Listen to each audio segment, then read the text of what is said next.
ये क्वेश्चन हम लोग लास्ट क्लास लिए थे और आप लोग ट्राई किए होंगे। आप में से 2-3 लोग सही आंसर भी दिए हैं चैनल में। क्वेश्चन ये था कि इसमें कोई एक स्प्रिंग है जिसका स्प्रिंग कांस्टेंट कितना है मालूम नहीं है। एक 4 kg का ब्लॉक और एक 2 kg का ब्लॉक इसमें झूल रहा है और क्वेश्चन ये था कि ये सिस्टम रेस्ट में है।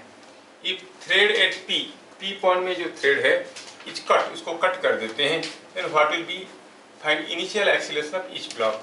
ये दोनों का एक्सीलरेशन क्या होगा। कट कर देंगे तो 2 kg तो गिरेगा, it will fall freely under gravity. उसका एक्सीलरेशन क्या होगा, जी, है ना। हाँ, तो acceleration of 2 kg is ji in the downward direction. ये समझ में आया। What about acceleration of 4 kg? मैं आपको बताता हूँ। पहले 4 kg भी तो रेस्ट में था। ये जो 4 kg है इसके ऊपर क्या क्या फोर्सेस आ रहे थे। एक स्प्रिंग फोर्स आ रहा था और एक टेंशन आ रहा था और एक वेट आ रहा था। तो जैसे आप थ्रेड को कट करोगे इनमें से कौन सा फोर्स बदल जाएगा तुरंत? ये नहीं बदलेगा, नहीं बदलेगा। क्यों? कि ऊपर जाएगा तभी ना एफएस बदलेगा। कट करने की तुरंत बाद कैसे भागा तो वहीं पे है। मतलब ये नहीं बदलेगा, ये नहीं बदलेगा, खाली यही बदल जाएगा। समझ में आ रहा है? और ये तीनों फोर्स का रिजल्टेंट अगर 0 है, इसको भगा दो तो बाकी दोनों का रिजल्टेंट कितना है? सेम है। तो थर्ड वन हम बताए थे ना, किसी बॉडी के ऊपर अगर 6 ठो फोर्स आ रहा है, सारे फोर्सेस का रिजल्टेंट 0 है, उसमें से एक फोर्स को निकाल देंगे तो बाकी सारे फोर्सेस का रिजल्टेंट निकला हुआ फोर्स के बराबर होगा, है कि नहीं। जैसे हम थ्रेड को कट कर देंगे एफएस और 4G रहेंगे तो इन दोनों का रिजल्टेंट टी के बराबर होगा। अब वैसे भी आप कह सकते हो कि 4 kg के लिए फॉर 4 kg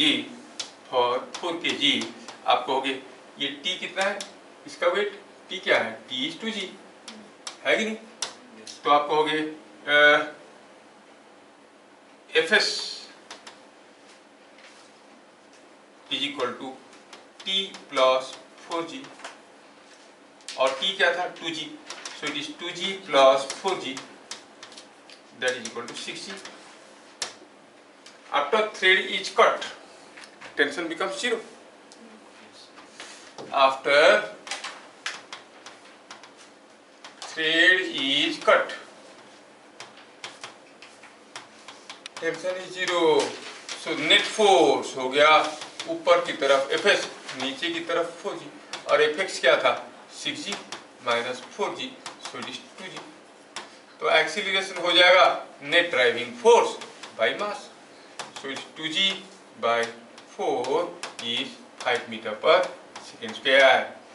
पता ना तुम लोगों का किस डायरेक्शन में होगा, एफएस बड़ा है तो it will be in the upward direction. आया समझ में? खैर आज हम लोग देखेंगे कॉम्बिनेशन ऑफ स्प्रिंग पे एक बड़ा interesting topic that is called springs in series. हमारा चैप्टर चल रहा था स्प्रिंग्स इन इक्विलिब्रियम। उसमें हम लोग बहुत सारे वेराइटी के कनेक्शन को देखें, है ना।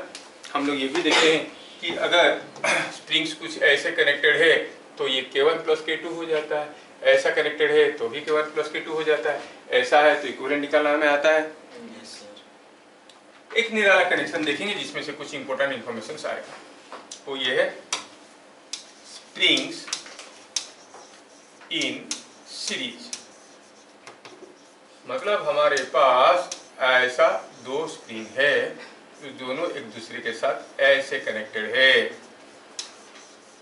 स्प्रिंग का कांस्टेंट K1 है, इसका कांस्टेंट K2 है, दे आर इन सीरीज। समझ में आ रहा है ना। मैं इनको रिप्लेस करना चाहता हूँ, कैसे? भाई ये सिंगल स्प्रिंग मैं चाहता हूँ नहीं, दो स्प्रिंग कौन यूज करेगा, एक स्प्रिंग से काम निकालना है। तो अगर मैं इसको एक सिंगल स्प्रिंग से रिप्रेजेंट करना चाहूँगा, मैं जानना चाहता हूँ कि इसका इक्विवेलेंट स्प्रिंग कांस्टेंट क्या होगा।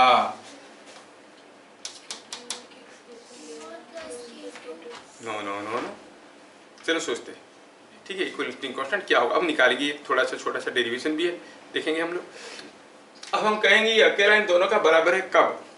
तब कहेंगे जब इसको F फोर्स में खींचो तो ये जितना लंबा होता है, सपोज H0 लंबा होता है, इसको भी अगर उतने ही फोर्स में खींचेंगे तो ये अगर उतना ही लंबा होगा, स्ट्रेच हो जाएगा, तो हम कहेंगे ये अकेला इन दोनों का बराबर है। सिंपल सा चीज है। यहाँ पर फोर्स लगाने से कॉम्बिनेशन जितना लंबा होता है, इसको खींचो तो उतना ही लंबा होता है। मान लो कि पूरी चीज को एक डिब्बे के अंदर रख दिए, अंदर क्या है मालूम नहीं, इधर एक फोर्स लगाया जितना लंबा हुआ, इधर एक फोर्स लगाया उतना लंबा हुआ, हाँ दोनों बराबर है हम कहेंगे, है कि नहीं। तो हमें पता ये करना है कि इक्विवेलेंट स्प्रिंग कांस्टेंट क्या होगा। पहला चीज है, जब ये सीरीज में है, हमने एक फोर्स में खींचा, खींच के इसको पकड़ के रखा, जब पकड़ के रखा ये भाग क्यों नहीं रहा, हम जब खींच रहे भागना चाहिए, क्योंकि ये स्प्रिंग इसको वापस एफ में खींच रहा होगा, इसलिए पकड़ के रखा है। सोचो तो एक स्प्रिंग को मैं दो हाथ से पकड़ा हूं, ऐसे पकड़ के अगर स्प्रिंग को लंबा करूंगा, वो स्प्रिंग मेरा कौन से हाथ को जोर से खींचेगा, लेफ्ट हैंड को कि राइट हैंड को, दोनों को बराबर खींचेगा। मतलब जो स्प्रिंग का एंड मेरे को एफ में खींच रहा है, इसको भी तो एफ में ही खींच रहा होगा, है कि नहीं। इसको एफ में खींचा, फिर भी ये नहीं जा रहा है, मतलब ये भी एफ में खींच रहा होगा। कहने का मतलब समझ में आ रहा है। मतलब हर एक स्प्रिंग में बराबर स्प्रिंग फोर्स होगा, कब, जब वो सीरीज में है। In case of series connection, spring force is same in each spring. दीदी कहाँ गए थे, मंजुलिका सोच रहे थे, अच्छा ठीक है। एक मंजुलिका करके हीरोइन, वो भाग जाती है आत्मा उसका, तो इसमें क्या हुआ, इन सीरीज क्या कहेंगे, द स्प्रिंग फोर्स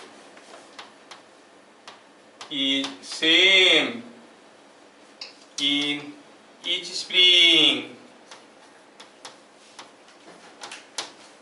हर एक स्प्रिंग में स्प्रिंग फोर्स बराबर है। क्या ये बातें आप जबरदस्ती मान लिए कि फीलिंग में आ रहा है, फील हो रहा है।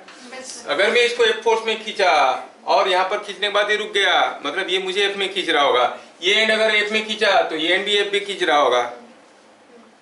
और उल्टा भी सोच सकते हैं ना, मैं ये स्प्रिंग को एफ फोर्स में खींचा और ये भाग नहीं रहा, मतलब दूसरा स्प्रिंग इसको एफ में खींच रहा होगा, दूसरा इसको खींचेगा, ये तो फिर दूसरे को ये भी खींचेगा एफ में, है कि नहीं। मतलब हर एक स्प्रिंग में बराबर स्प्रिंग फोर्स है। Spring force is same in each spring, बढ़िया, spring force is same in each spring. Sir लेकिन अगर K1 2K हुआ और K2 K हुआ तो K2 तो इजीली खींचा जाएगा। हाँ, एक कोई इजीली खींचा जाएगा, कोई देर से खींचा जाएगा, लेकिन सोचो कि तुम लोग यहाँ पर खड़े हो, ये तो जो भी का है, ये कोई दूसरा है, ये कोई तीसरा है, सब एक दूसरे के हाथ पकड़े हो, ठीक है। ये खंबा को पकड़ा हुआ है, ये इसका हाथ पकड़ा हुआ, ये इसका हाथ पकड़ा हुआ, ये इसका हाथ, और मैं आया बेदर्द इंसान, मैं क्या किया, तेरे हाथ पकड़ के जोर से खींचने लगा, तो तीनों खींचे गए। किसके हाथ में ज्यादा दर्द होगा, इसके हाथ में कि इसके हाथ में कि इसके हाथ में, इक्वल होगा ना, force is being transmitted, are you getting. इसको जितना दर्द होगा उसको उतना ही दर्द होगा, है कि नहीं। अच्छा, तो हुआ यूं है कि in series the spring force is same in each spring. चलो, x1 is elongation in first spring, ठीक है, is spring force by K1। पहला स्प्रिंग में कितना एलोंगेशन होगा, बाई के, नहीं, यहाँ पर हम एफ दिए हैं और यहाँ पर भी स्प्रिंग फोर्स दिया, अच्छा हाँ ठीक है। अच्छा, x2 elongation in second spring, उसमें भी तो स्प्रिंग फोर्स वही है, उसमें भी तो स्प्रिंग फोर्स वही है, तो क्या बनेगा ये, हम कहेंगे x2 is equal to elongation in second spring, जो कि F2 बाई K2 है कि नहीं। और H0 क्या है, एलोंगेशन इन इक्विवेलेंट स्प्रिंग, एलोंगेशन इन जो इक्विवेलेंट स्प्रिंग है यहाँ पे, उसका एलोंगेशन कितना है, H0। आपको H0 is elongation in equivalent spring, दोनों केस में बराबर फोर्स दिए हैं, तो उसमें भी होगा Fs बाय K इक्विवेलेंट, होगा कि नहीं होगा। ढंग से चीज़ों को सीखो। ये इसका इक्विवेलेंट कब कहलाएगा? जब यहाँ पर जितना फोर्स देंगे जितना एलंगेशन होगा, उतना ही फोर्स यहाँ पर देने से उतना ही एलंगेशन होगा। तो मतलब दोनों केस में बराबर फोर्स दे रहे। एक जब इसको खींचेंगे ये थोड़ा खुल जाएगा, ये भी खुल जाएगा। ये कितना खुल जाएगा? स्प्रिंग फोर्स पे K1। ये कितना खुल जाएगा? स्प्रिंग फोर्स पे K2। ये कितना खुल जाएगा? स्प्रिंग फोर्स पे K इक्विवेलेंट।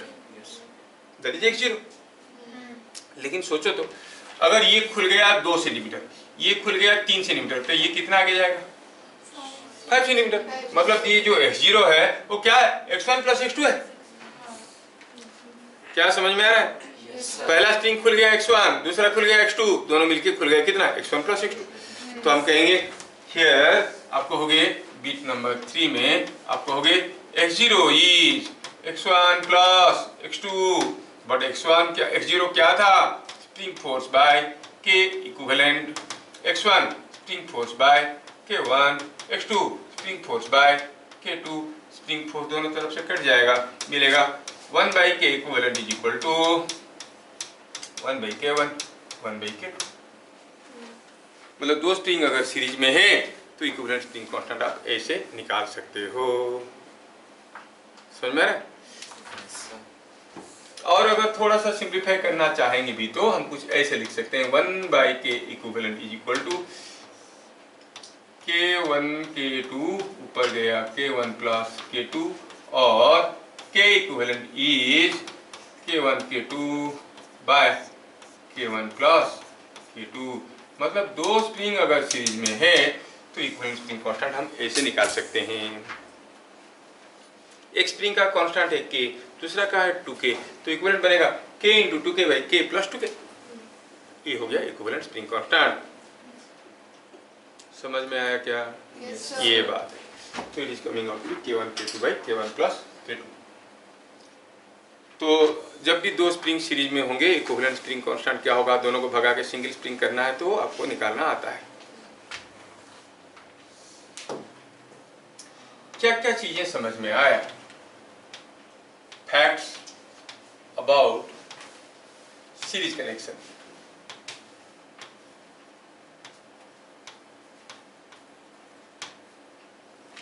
पहला हुआ स्प्रिंग फोर्सेस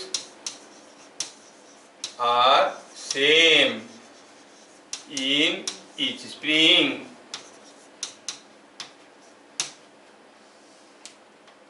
दूसरा हुआ elongations in the springs are in ratio x1 by x2। Spring जो खींचेंगे तो कॉम्बिनेशन को सीरीज में लगा के खींचेंगे तो दोनों में तो एलोंगेशन होगा ही होगा। जो एलोंगेशन होगा उसका रेशियो क्या है? x1 क्या था? Spring force by K1। x2 क्या था? Spring force by K2। So it is K2 by K1। समझ में आ रहा है क्या? तीसरा हुआ for number of springs in series 1 by K equivalent can be found as 1 by K1, 1 by K2, 1 by K3 and so on। जितने हैं सारे को जोड़ो। समझ में आया? बहुत सारे स्प्रिंग अगर सीरीज में है इक्विवेलेंट स्प्रिंग कांस्टेंट हम कुछ ऐसे निकाल सकते हैं।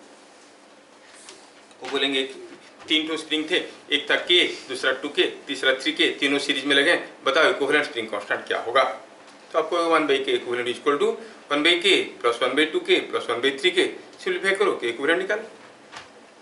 क्या बात समझ में आया? अच्छा, तीसरा ये था हमारा पॉइंट नंबर 4। यहाँ पर एक इम्पोर्टेंट चीज हमें देखना है कि सपोज हमारे पास कोई एक लंबा सा स्प्रिंग है, इसका स्प्रिंग कांस्टेंट है K। मैंने क्या किया, इस स्प्रिंग को मैं किया दो टुकड़ा, मैं इसको क्या किया, दो टुकड़ा कर दिया, दो टुकड़ा करा, फिर उसके बाद पता चला कि नहीं करना चाहिए था, तो मैं क्या किया, फिर से उनको जोड़ दिया, दोनों दो टुकड़ा करने के बाद फिर से जोड़ दिया, तो बात वही हो गया, है कि नहीं। मान लो हर एक टुकड़ा का स्प्रिंग कांस्टेंट है के डैश, पूरा स्प्रिंग का के था, ये आधा स्प्रिंग है, आधा स्प्रिंग का क्या है, के डैश, कितना है वो के डैश, हम कहेंगे कि दो ठो के डैश सीरीज में लगते हैं तो इसके बराबर बन जाते हैं, है कि नहीं। तो how will account for it, हम कहेंगे कि इसमें हम कहेंगे कि इन दोनों का इक्विवेलेंट स्प्रिंग कांस्टेंट कितना है, हम तो तोड़ दिए फिर जोड़ दिए तो पुराना बन गया, मतलब इनका इक्विवेलेंट स्प्रिंग कांस्टेंट कितना है, के, तो हम कहेंगे 1/k इज इक्वल टू इसका के डैश इसका के डैश, दोनों सीरीज में है, तो 1/k dash plus 1/k dash कितना हो गया, 2/k डैश, और के डैश हो गया 2k, मतलब पूरा स्प्रिंग का कांस्टेंट अगर k है तो आधा स्प्रिंग का हो गया 2k, समझ में आ रहा है। क्योंकि जितना छोटा होता है उतना हार्ड हो जाता है, लंबा स्प्रिंग को आसानी से हम एलोंगेट कर सकते हैं, छोटा हो जाएगा तो एलोंगेट करना मुश्किल है। बहुत लंबा सा स्प्रिंग है उसको 10 सेंटीमीटर खींच के लंबा करना आसान है, छोटा सा स्प्रिंग है उसको 10 सेंटीमीटर करना बड़ा मुश्किल हो जाता है, क्योंकि स्प्रिंग कांस्टेंट बढ़ जाता है। So smaller is the length, greater is the spring constant, you notice here. चलो थोड़ा और भी देख लेते हैं, चलो इसको 3 टुकड़ा कर देते हैं, we make it 3 equal parts and again we join them, ये पहला पार्ट, ये दूसरा पार्ट, ये तीसरा पार्ट। अब ये हर एक पार्ट का स्प्रिंग कांस्टेंट कितना है, के डबल डैश, कितना है के डबल डैश का वैल्यू, हम कहेंगे इसको काटे और जोड़े तो फिर यही बन गया, मतलब 1/k is equal to 1/k double dash 1/k double dash plus 1/k, तो इसमें मिला k डबल डैश का वैल्यू k, जितना छोटा उतना ज्यादा स्प्रिंग कांस्टेंट, समझ में आ रहा है। सो नेचुरल लेंथ घटता है तो स्प्रिंग कांस्टेंट बढ़ता है। क्या कंक्लूजन मिला, कंक्लूजन में मिला the spring constant is proportional to 1 by natural length, L is natural length of spring, जितना नेचुरल लेंथ को छोटा कर देंगे उतना हार्ड हो जाएगा स्प्रिंग, जितना लंबा स्प्रिंग रहेगा उतना आसान हो जाएगा। क्या बात समझ में आ रहा है। और ये अगर इनवर्सली प्रोपोर्शनल टू L ज्यादा हुआ तो K कम हुआ, L कम हुआ तो K ज्यादा हुआ, और हम देखें कि इससे ये भी मतलब निकलता है कि K into L is a constant, मतलब किसी स्प्रिंग का K स्प्रिंग कांस्टेंट और उसका नेचुरल लेंथ का जो प्रोडक्ट है वो कांस्टेंट है। समझ में, कहने का मतलब है अगर हम कहेंगे कोई एक स्प्रिंग था, सपोज हम कहेंगे कोई एक स्प्रिंग था, उसको मैं टुकड़ा टुकड़ा किया, ढेर सारे टुकड़ा किया, सपोज ये एक टुकड़ा किया, इसका स्प्रिंग कांस्टेंट हुआ K1, लेंथ हुआ L1, दूसरा टुकड़ा किया स्प्रिंग कांस्टेंट हुआ K2, लेंथ हुआ L2, तीसरा टुकड़ा किया ये K3, L3, अलग अलग टुकड़े किए, तब कहेंगे K into L is a constant, so K1 L1 is equal to K2 L2 is equal to K3 L3, है कि नहीं। क्या बात समझ में आ रहा है। और ये पूरा स्प्रिंग का कांस्टेंट K है तो it is K into total length क्या है L1 plus L2 plus L3। क्या बात समझ में आया। The product of spring constant and natural length is a constant. क्या जीविका को समझ में आया। लेंथ ज्यादा होगा तो स्प्रिंग कांस्टेंट कम होगा। किसी स्प्रिंग को पकड़ के खींच लेंगे, लंबा हो गया, उसका स्प्रिंग कांस्टेंट बढ़ेगा कि घटेगा। अरे नहीं, मैं क्या बोला, एल इज नेचुरल लेंथ, वो तो स्ट्रेच्ड लेंथ है। हम बात कर रहे हैं नेचुरल लेंथ का। स्प्रिंग को खींच के लंबा कर दो तो पता चला स्प्रिंग कांस्टेंट कम हो गया, ऐसा नहीं है। नेचुरल लेंथ, इसलिए बार बार मैं यहाँ पर लिखा हूं एल क्या है, it's not the stretched length, ये नेचुरल लेंथ है। नेचुरल लेंथ समझ रहे हो ना, जिसमें कोई स्ट्रेचिंग नहीं है। इसलिए तो मैं पूछा, कोई स्प्रिंग को खींच के लंबा करो या दबा के छोटा करो, उसमें स्प्रिंग कांस्टेंट नहीं बदलता है। कुछ भी मत करो, जो लेंथ है उस लेंथ को प्रोपोर्शनल है, इनवर्सली प्रोपोर्शनल है। कौन? Spring constant. क्या बात समझ में आ रहा है? ये बात है। तो कितने सारी चीज हम लोग सीरीज स्प्रिंग के बारे में देखें। चलिए कुछ क्वेश्चन देखते हैं।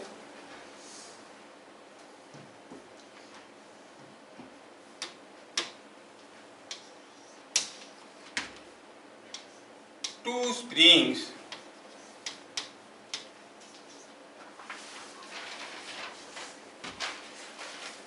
with constants 2k and 3k are in series. Find equivalent spring constant of the combination. Equivalent spring constant of combination.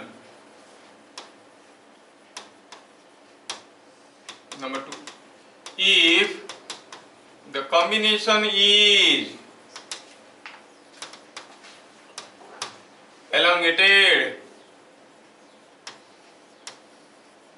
by 5 centimeter, find elongation in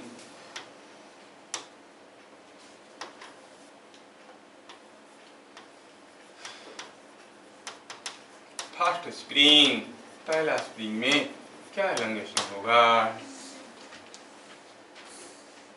question समझ में आया क्या? दो स्प्रिंग सीरीज में थे और उनका स्प्रिंग कॉन्स्टेंट 2k और 3k था। पहले वाले बिट का आंसर 6/5 6k/5 यस 6k/5। कैसे करेंगे पहला बिट का आंसर को? सॉल्यूशन कुछ ऐसे जाएगा 1/k equivalent is equal to 1/2k plus 1/3k। इसमें सिंप्लीफाई करो, मेथड इसके लिए एक्स्ट्रा चार्ज लगेगा, इट इज 6k/5।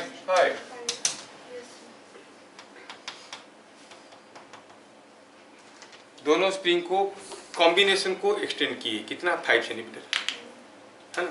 चलो मानते हैं। तो ये था हमारा दो स्प्रिंग 2k वाला और एक था 3k वाला। और क्या हुआ, ये 2k वाला है, ये 3k वाला है, इसमें एलोंगेशन x1 हुआ, इसमें x2 हुआ और ये आगे गया कितना 5 सेंटीमीटर। नो, फास्ट स्प्रिंग मतलब कौन सा 2k in the left spring में फास्ट स्प्रिंग लिखूंगा तो फिर हाँ 2k 3k लिखा हूँ यहाँ पे, 2k 3k लिखा हूँ ना। हाँ तो फास्ट स्प्रिंग में पूछा। देखो इसमें अगर एलोंगेशन x1 हुआ, इसमें अगर एलोंगेशन x2 हुआ, पहला चीज तो पता चला कि व्हाट इज x1/x2। क्या कहोगे? अभी थोड़ी देर पहले किए थे। A spring force is same, दोनों में स्प्रिंग फोर्स बराबर है। x1 is equal to spring force by 2k और x2 is equal to spring force by 3k। Is not it coming out to be 3/2 है ना। तो their elongations are in the ratio 3:2। What is the sum of their elongations? ये खुल गया है x1, ये खुल गया है x2, ये आगे गया है 5 सेंटीमीटर, मतलब x1 plus x2 is 5 centimetre. हमें क्या चाहिए x1, कैसे निकालेंगे?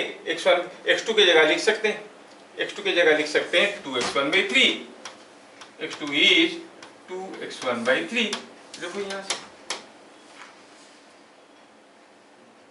हो जाएगा नहीं हो जाएगा?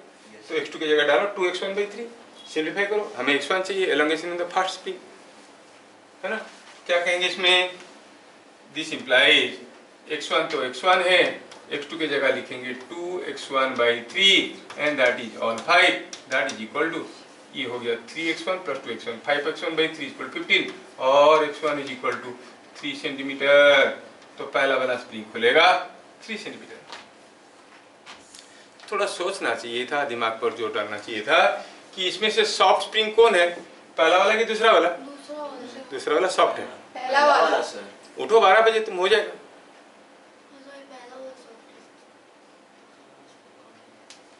जो सॉफ्ट है वो ज्यादा खुलेगा। अगर ये 2 सेंटीमीटर खुलेगा तो ये 3 खुलेगा, कैसे हो सकता था? हो सकता है? तो फिर दिमाग का दही कहते हैं। तो it is coming out to be something like, देखो हम लोग चाहे कितने भी ताकतवर हो, कितने भी इंटेलिजेंट हो, if you don't learn how to live with discipline तो हमारे सारे ताकत चले जाते हैं। कुंभकर्ण के बारे में सुने हो? किसका भाई था? रावण का भाई। 6 महीना खाता था, 6 महीना सोता था, मतलब जितना समय जागता था खाली खाता था, फिर खाने के बाद नींद आता था और अगला 6 महीना सो जाता था साल में। हम लोग ऐसे करते ही नहीं करते? सोच तो, दिन में अगर 12 घंटा हम सो गए, महीने में 15 दिन, साल में 6 महीने, और जितने सब नहीं सो रहे, कभी बिस्किट खा रहे, कभी मिक्सचर खा रहे, कभी ये खा रहे, कभी वो खा रहे, किचन में जाके इधर उधर खाते रहते, तो हम एक कुंभकर्णी बन जाएंगे। वो कुंभकर्ण था, मेल था, फीमेल वर्सन उसका होता है कुंभकर्णी, ऐसा होता है। ऐसे बन जाएंगे हम लोग, है कि नहीं? तो हमें डिसिप्लिन में जीना बहुत जरूरी है। क्या ये मैं सबको समझा पाया? यस। चलिए अगला question.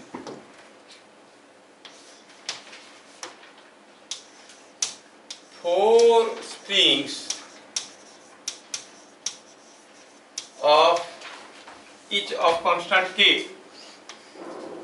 each of constant k are in series. What is the effective or equivalent, जो भी कहो, what is the effective spring constant? क्या आप बता सकते हो?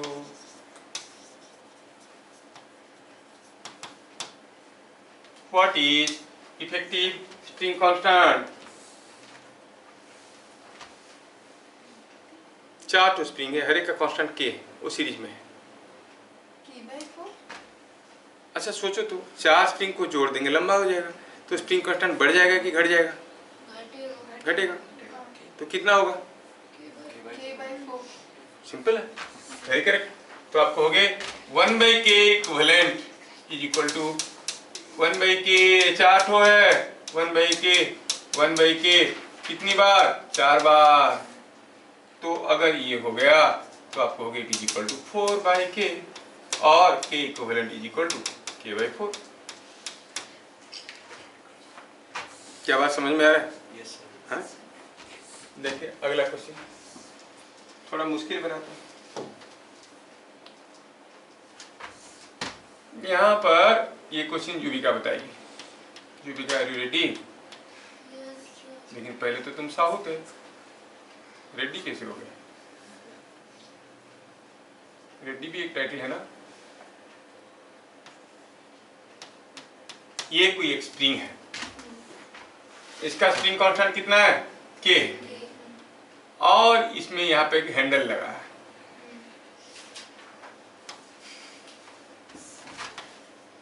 if the handle P is pulled to right,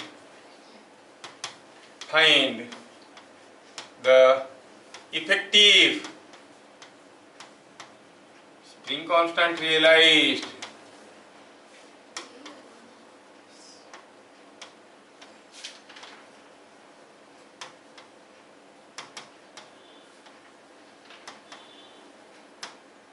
Given that P is midpoint of spring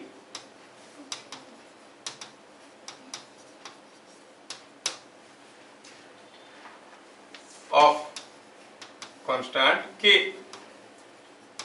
ये जो स्प्रिंग है जिसका कांस्टेंट K है उसका मिड पॉइंट है P। मिड पॉइंट को पकड़ के खींचोगे तो आपको क्या इक्विवेलेंट स्प्रिंग कांस्टेंट की फीलिंग आएगा? इक्विवेलेंट स्प्रिंग कांस्टेंट कैसे निकालते हैं? आसान तरीका है, F फोर्स लगाओ और x एलोंगेट हो गया, spring constant is by x, है कि नहीं? कोई बताए आंसर? वो एकदम बढ़िया से पढ़ के आया हुआ, तुरंत बताएगा answer. Sir 2k। No no, 4k is correct. ये सोचने वाली बात हुआ। देखो तो ये जो स्प्रिंग है यहाँ पे, ये जो चीज है इसका स्प्रिंग कांस्टेंट k है, तो क्या बता सकते हो ये आधा टुकड़ा का स्प्रिंग कांस्टेंट कितना होगा? नहीं रे, ये 2k, आधा स्प्रिंग का 2k होता है, बताया था। और क्या आपको ऐसा फॉर्मूला मालूम नहीं, इधर k1 इधर k1, मिड पॉइंट को पकड़ के तो k1 प्लस k2 होता था ना? तो आप कहोगे k equivalent is equal to 2k plus 2k that is equal to 4k। ये 2k प्लस 2k क्यों हुआ, समझ में आया क्या? क्या हम लोग ऐसा चीज नहीं किए हैं पहले से? ये कहाँ गया ये प्रीवियस क्लास में नहीं। अरे इतना आगे गया। ओहो परेशान कर रहा। ये क्या था ना, k1 प्लस k2 हो रहा है। You must watch previous video, है ना? तो समझ में आ जाएगा। तो ये हमें समझ में आया कि अगर मिड पॉइंट को पकड़ के खींचेंगे इक्विवेलेंट स्प्रिंग कांस्टेंट क्या मिलेगा? 4k। देख रहे हो कितना इंटरेस्टिंग क्वेश्चन है? yes. अच्छा, अगला question, spring of constant k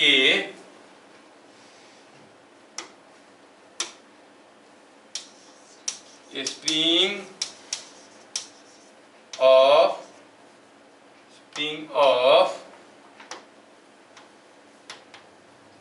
constant k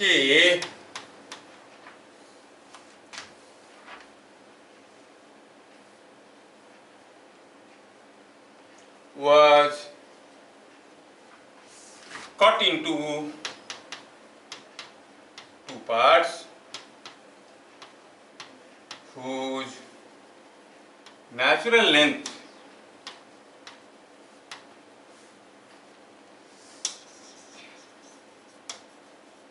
are in ratio, कौन सा रेशियो? 2:3। ठीक है, तू नहीं लिख रहे हो?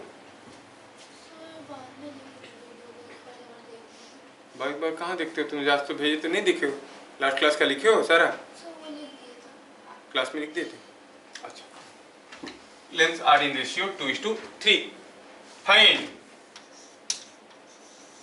स्प्रिंग कांस्टेंट ऑफ, अगले क्लास में चेक करूंगा कि तुम लिख के लाए हो। Spring constant of smaller part,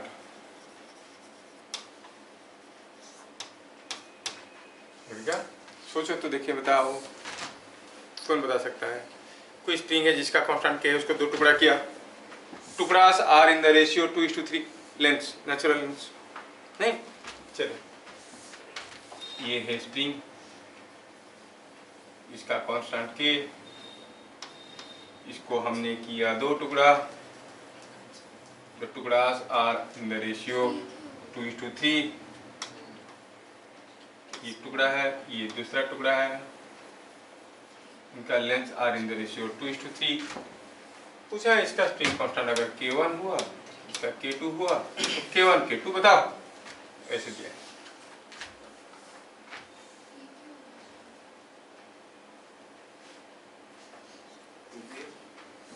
no no no no no no, let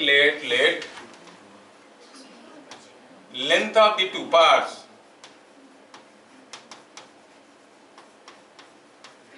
let length of the two parts, दोनों पार्ट का लेंथ जो है आर 12 and 3l। मान लो इसका लेंथ 12 है, इसका लेंथ 3l है, हो सकता है ना length are in the ratio. क्या बड़े वाले का लेंथ कितना हो जाएगा? 5l, ठीक है? उसी के तो दो टुकड़ा किए। और आपको मालूम क्या है? The product of spring constant and natural length is a constant. बात समझ में आ रहा है क्या? तो अब क्या कहोगे? As k is inversely proportional to the natural length, आप कहोगे k इंटू इसका length 5l must be equal to k1 into इसका length 12 equal to k2 into इसका लेंथ 3l। क्या बात समझ में आया? Is it understood?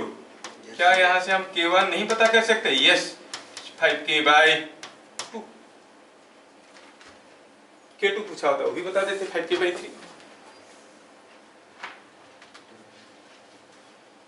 क्योंकि spring constant is inversely proportional to length ना।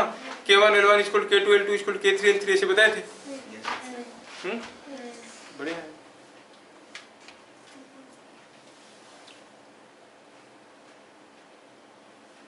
आगे अगला क्वेश्चन।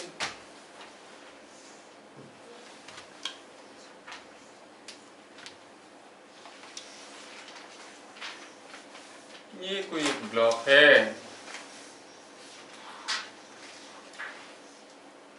यहां पर कोई एक दूसरा ब्लॉक लगा हुआ,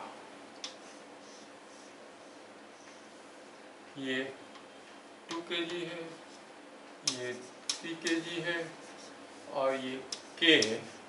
कितना? इट इज 50 न्यूटन पर सेंटीमीटर। और इधर खींचने वाली फोर्स है 100 न्यूटन। जब आप इसको ऐसे खींचोगे तो होगा क्या? ऑब्वियसली ये दोनों चलने लगेंगे, they will keep moving.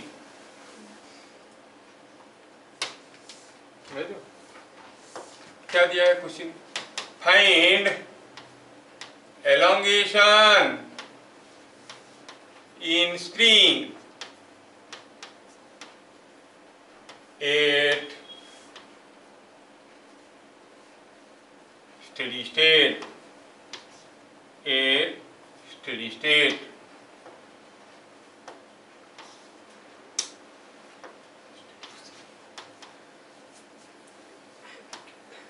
Steady state का मतलब फाइनल।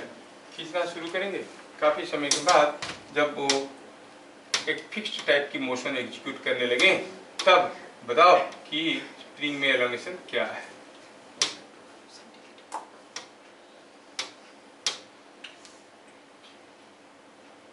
तो इधर एलोंगेशन इन द स्प्रिंग।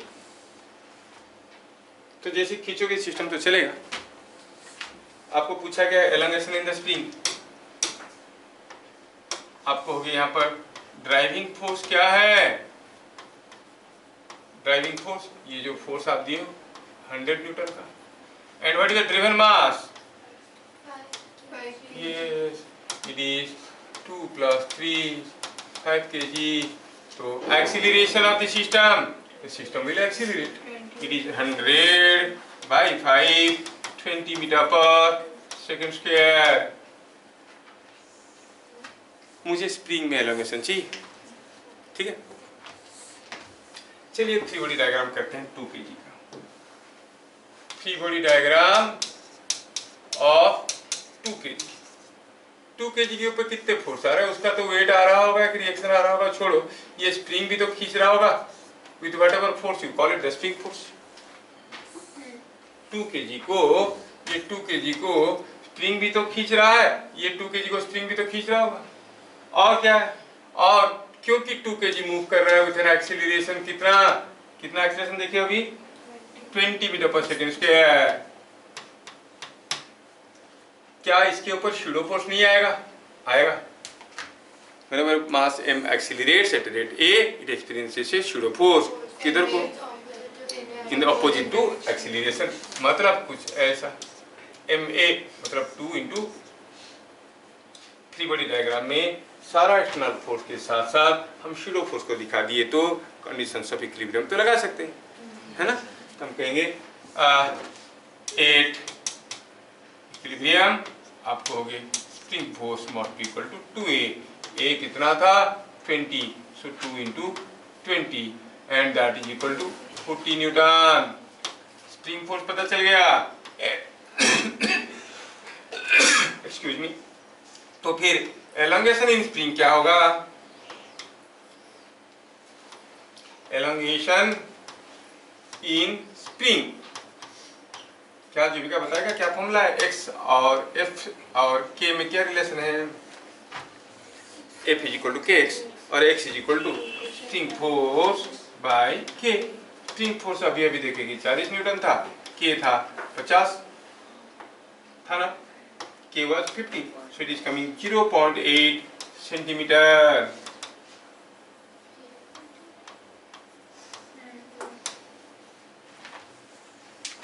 समझ में आया? देखो कितना आसान है।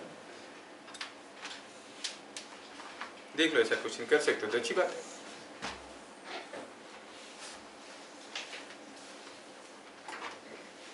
ऐसा दूसरा क्वेश्चन देने से आप लोग कर लोगे? देखो, here is a lift.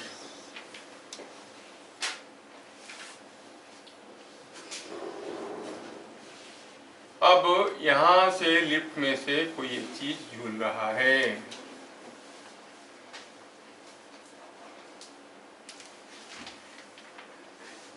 और दिया है कि ये है 4 kg का ब्लॉक है और इसका K दिया हुआ है 60 न्यूटन पर सेंटीमीटर और ये लिफ्ट नीचे आ रहा है with acceleration 2 metre per second square. The lift is coming down at 2 meter per second square. Find elongation in spring.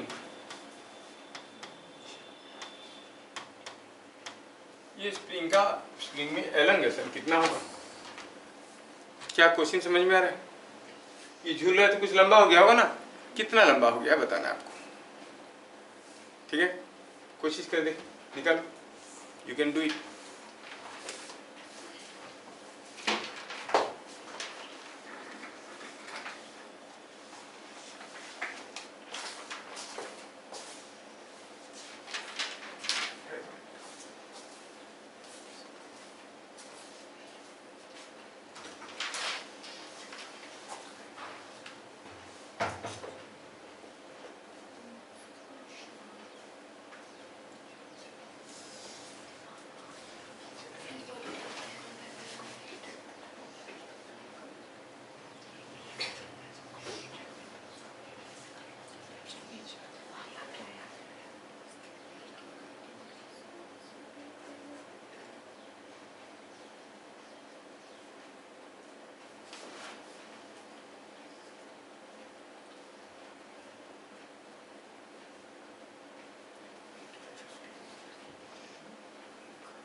मैं जान छोड़ चुका हूँ, तेरा 5 हो गया ना, तो मेरे 7 होना चाहिए, मैं 2 लेवल पहले छोड़ा था।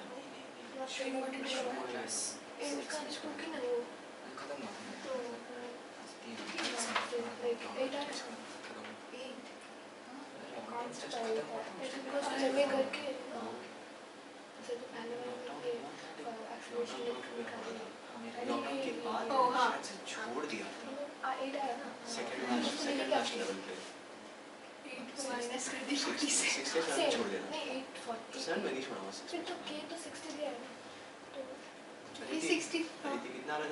1.875 तुम लोगों का कितना आ रहा है? बड़ा अजीब सा आ रहा है, बता। 8/15 मेरा 15/8 आ रहा है। ओह बस उतना डिफरेंस है। x equals to f by k किया ना हाँ हाँ तो आंसर आया सर। 8/15 सेंटीमीटर, कितना है 3/8 होना चाहिए। 8/15 आया। 8/15। फिर मेरा 15/8 आ रहा है। अब तुम लोग का कुछ आ ही नहीं रहा है। अरे कहाँ गड़बड़ हो गया पढ़ाने में, ये लोग कर नहीं पा रहे। अच्छा देखो तो पहले अगर मैं ब्लॉक का फ्री बॉडी डायग्राम करता हूँ, सॉल्यूशन में इसे बनाता हूँ। Free body diagram of 4 kg। ये जो 4 kg है उसके ऊपर कितने टू फोर्स आ रहा है बताओ। एक तो स्प्रिंग फोर्स,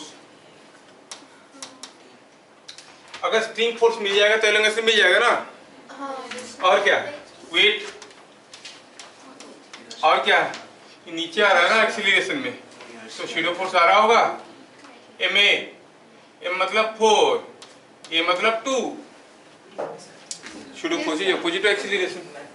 तो यहाँ से कितना मिल गया spring force is equal to, is it not coming 40 - 8 is 32 yes. तो एलोंगेशन कितना होगा spring force by spring constant 32/60 that's all. 8/15 sir. 8 by मेरा 60/35 हाँ। तेरा मेरा मेरा तेरा मेरा तेरा तेरा मेरा कुछ नहीं होता। देख ढंग से करेगा तो आंसर आएगा। तो कितना आ गया ये आंसर 8/15 सेंटीमीटर। आया समझ में? ऐसा क्वेश्चन तो तुम लोगों को कर लेना चाहिए है कि नहीं। उल्टा कर दे, ये 2 को छोड़ के भाग गया। Yes question, next question. Psi R you present? Yes sir. पूरे क्लास में आप ना कुछ बोलते हो ना कुछ करते हो।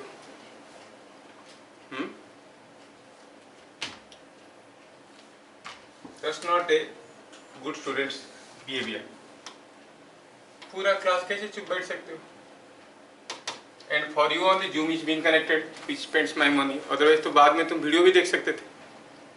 हम लोग क्यों लाइवली आते हैं? पूछेंगे, समझेंगे, डिस्कस करेंगे तब ना। नहीं तो वीडियो देख रहे हैं जैसे। If you don't interact, keep remain totally silent throughout the class. It's better to watch the video. For you only Zoom is being connected, and you are not taking benefit of it. Next, तो अब ये question को करो। देखो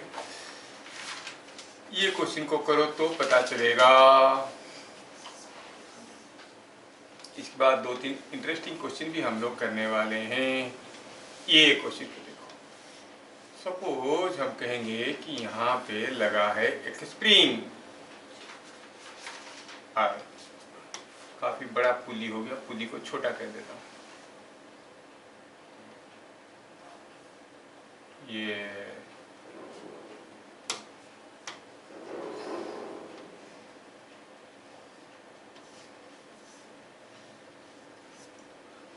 हो गया 2 kg का block, ये हो गया 3 kg का ब्लॉक, और ये हो गया K जो कि है something like 10 Newton per centimeter.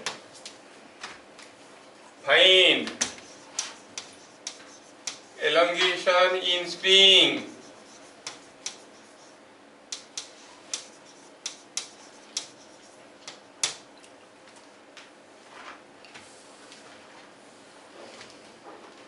Find elongation इन स्प्रिंग।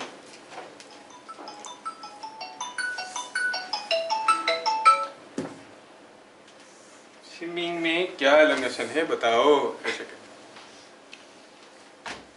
क्या ऐसा क्वेश्चन हम लोग पुली वाले चैप्टर में नहीं किए ना? तो पहले क्या करना पड़ता है, देखना पड़ता है व्हाट इज ड्राइविंग फोर्स, है ना? ड्राइविंग फोर्स, ये ड्राइविंग फोर्स कौन है, कौन सिस्टम को ड्राइव कर रहा है? द वेट, 3 kg का वेट है कि नहीं? सर 3 सेंटीमीटर देखते देखते, मुझे तो नहीं लग रहा है। ड्रिवन मास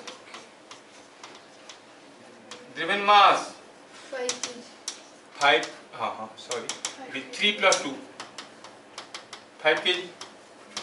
तो एक्सीलरेशन क्या हो जाएगा? It is 3g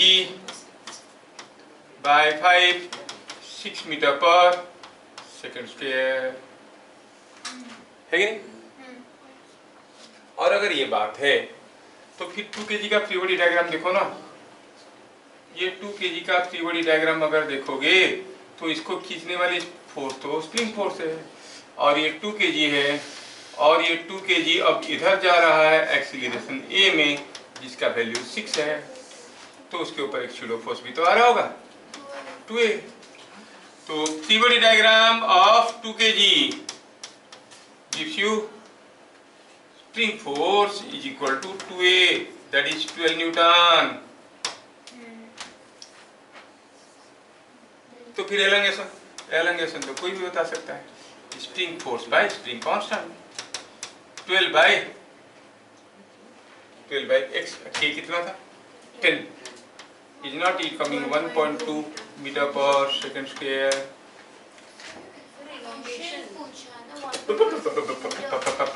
1.2 centimetre. मैं देख रहा था, तुम लोग देख रहे हो कि नहीं देख रहे हो, इसलिए जानबूझ कैसे कर रहा।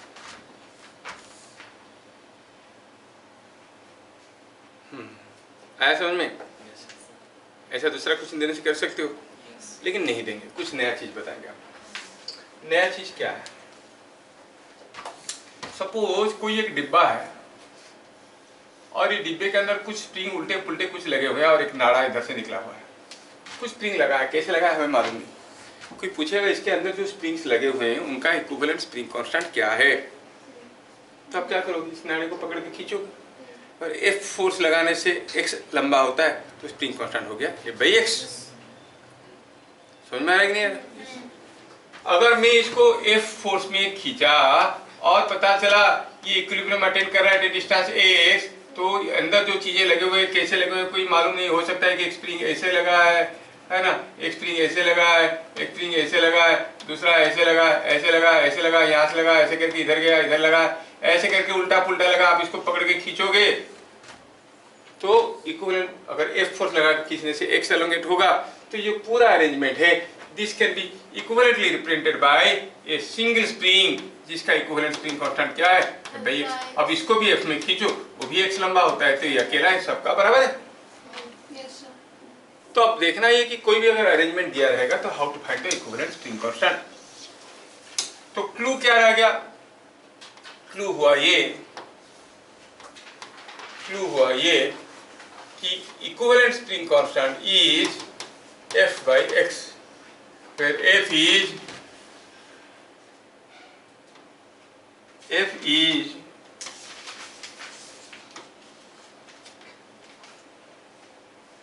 spring force at elongation x। जब elongation x हुआ है तब स्प्रिंग फोर्स अगर F है तो आपका इक्विवेलेंट स्प्रिंग कांस्टेंट हो गया F/x। यही तो चीज है।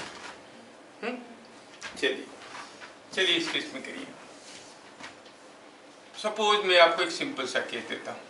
यहाँ पे कोई एक स्प्रिंग लगा हुआ है, इसमें लगा है पुली, इसमें लगा है थ्रेड, और लगा है कुछ ऐसा, ये स्प्रिंग कांस्टेंट के।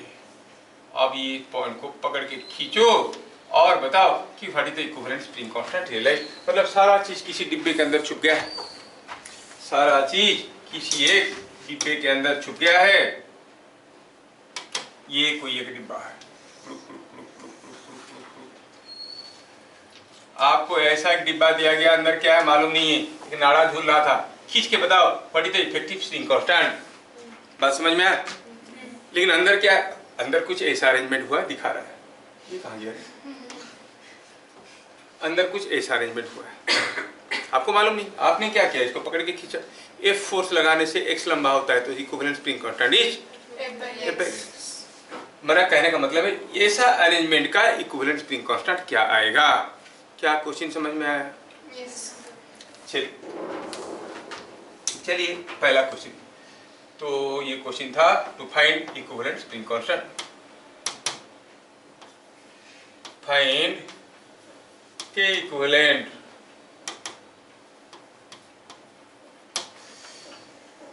सोचने वाली चीज है। अब जब मैं इसको कुछ F फोर्स में खींचूंगा, जब मैं इसको कुछ F फोर्स में खींचूंगा, देखो क्या हो रहा है, when I pull it with a force F, तो इसमें टेंशन होगा F, इसमें भी टेंशन होगा F, होगा कि नहीं होगा? इसमें टेंशन T है, इसमें टेंशन T है, तो यहाँ पे टेंशन कितना होगा? 2T। अच्छा, तो आपको हो गए elongation in the spring. Solution की बात करें, एलोंगेशन इन अपर स्प्रिंग, 2T/K। ऑब्वियसली, क्योंकि यहाँ पर टेंशन 2T है, तो अपर स्प्रिंग में एलोंगेशन क्या हो जाएगा? 2T/K, which is equal to 2F/K। क्यों? क्योंकि T is F।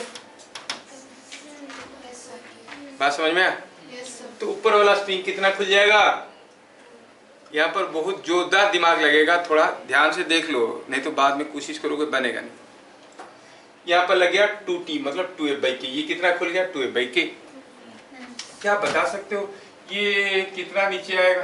पुली, ये जितना खुल जाएगा उतना नीचे आएगा। कितना ये? 2F/K। ये जितना खुल गया उतना ही नीचे आएगा। यहाँ तक समझ में आया? आगे सोचो, आगे सोचो कि कोई एक पुली ऐसे था और यहाँ से कोई एक नाड़ा ऐसे झूल रहा था। ये पुली को अगर मैं x से नीचे ले आता, मान लो कि L नीचे ले आता हूँ, मतलब पुली यहाँ पे आ गया, तो नाड़ा भी तो ज्यादा झूल जाएगा। क्या बता सकते हो नाड़ा एक्स्ट्रा कितना झूल जाएगा? क्योंकि ये वाला L, ये वाला L दोनों इधर को आ गए, तो कितना आ जाएगा? पुली नीचे आता है L, तो ये नीचे जाता है 2L। क्या बात समझ में आ रहा है? सबको समझ में आ रहा है? अब देखो इसमें क्या हुआ, जैसे ये खुल गया 2F/K, नीचे गया 2F/K, ये पॉइंट कितना जाएगा नीचे? 4F/K, that is equal to x, मतलब F फोर्स लगाने से कितना नीचे जाता है? 4F/K। पकड़ में आ रहा है? कि ज्यादा डिफिकल्ट हुआ है तो छोड़ देंगे, सब हो रहा है ना, समझ में आ रहा है ना? तो हम कहेंगे 4F/K, तो चलो इस पॉइंट को P कहते हैं, तो हम कहेंगे displacement of point P is equal to 4F/K, that is what is the elongation. ओहो कितना गंदा, 4F/K, that is what is this. तो आप क्या कहोगे? इक्विवेलेंट स्प्रिंग कांस्टेंट क्या हुआ? हमने लगाया फोर्स F, ये एलोंगेट हो गया x F/x। देखो F/x क्या हो गया? F तो F है, x की जगह 4F/K लिखेंगे, तो क्या हो जाएगा ये? क्या ये K/4 नहीं हो जाएगा? तो ऐसा एक अरेंजमेंट का इक्विवेलेंट स्प्रिंग कांस्टेंट है K/4। क्या बात समझ में आ रहा है? ऊपर से तो नहीं जा रहा है जोरदार?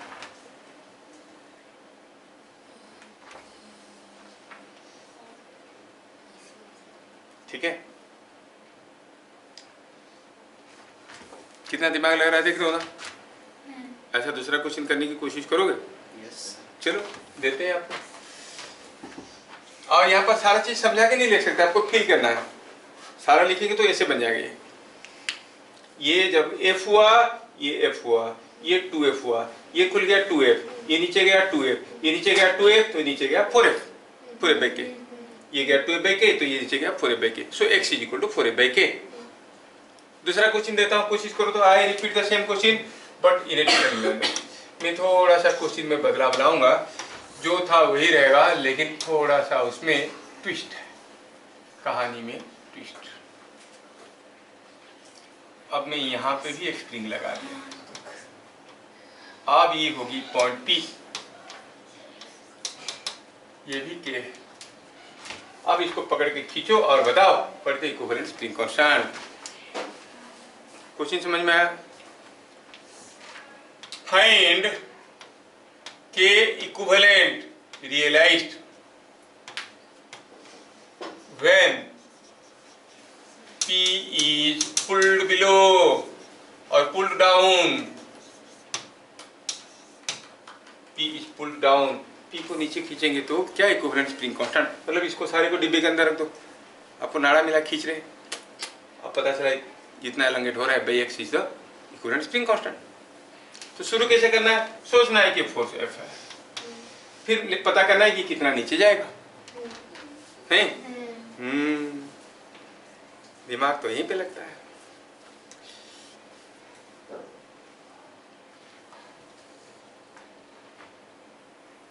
सोचो सोचो,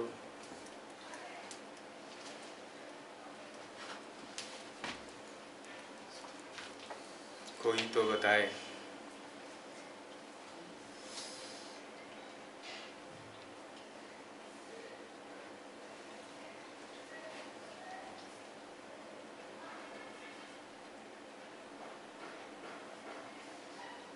सब सोच रहे हैं, साई भी सोच रहा है।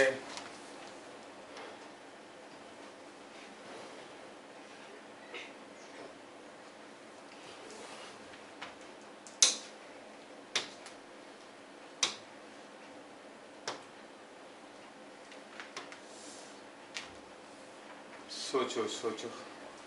अच्छा, एसडी भी बैठा है, चुपचाप, पुन शांत। चले, ट्राई करना चाहोगे? Should I wait for it?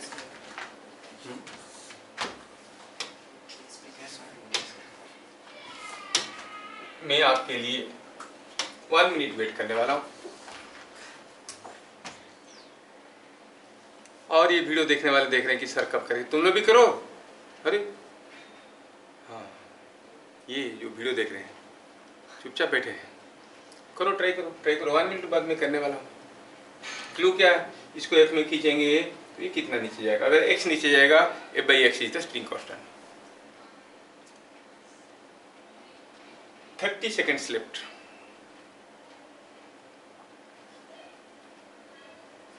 करो करो करो।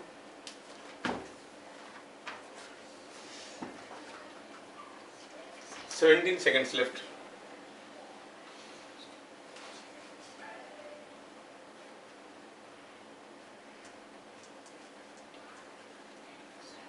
Six seconds left.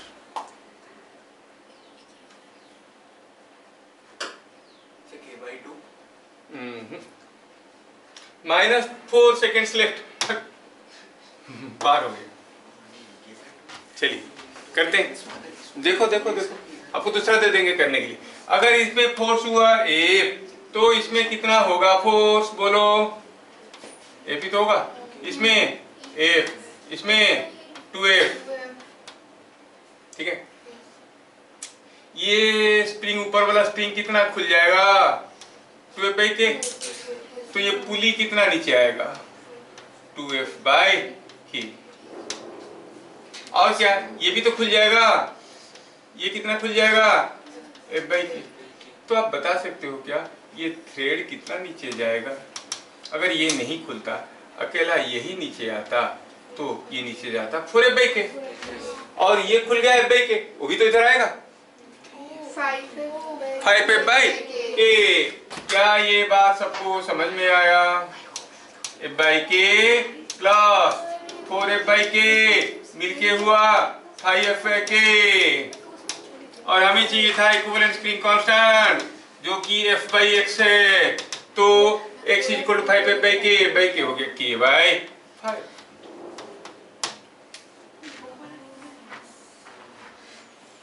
समझ में आ रहा है क्या?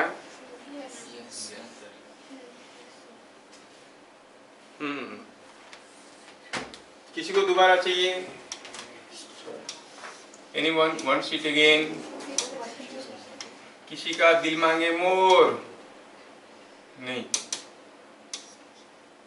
आप ये मंचूरियन होता तो सर और एक प्लेट दीजिए, फिजिक्स है।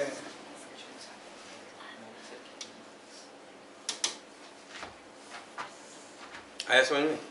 नेक्स्ट, अगर आप लोगों को सचमुच इतना बढ़िया समझ में आता है तो इस क्वेश्चन का आंसर बना के भेजो। भेजने वाले को 150 रुपया वाला डायरी मिल्क चॉकलेट का फोटो, चॉकलेट का रैपर देंगे। चलो ये बात क्यों?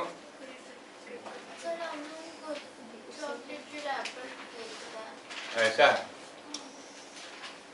ये है क्वेश्चन। हो जाएगा? कितना गंदा क्वेश्चन है। क्या करें, क्या करें? दिखाई नहीं देता है, आंखों की रोशनी चलेगी। अब ये पॉइंट पी को पकड़ के खींचेंगे नीचे। बताना है what is the effective string constant. Question समझ में आया? Find effective spring constant realized when P is pulled down। P को अगर नीचे खींचेंगे तो इफेक्टिव स्प्रिंग कांस्टेंट क्या होगा?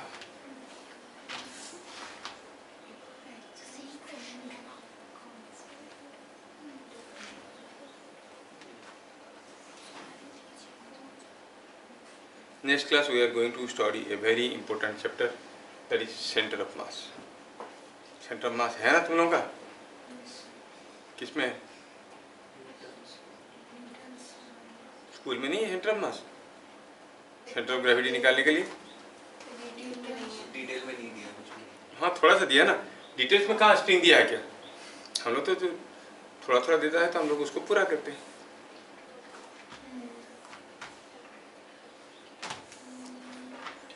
तो मैं चाहूंगा कि आप लोग इस क्वेश्चन को ट्राई करें ना, और आंसर को चैनल में भेजो। तो फिर मिलेंगे अगले क्लास, तब तक के लिए जय हिंद।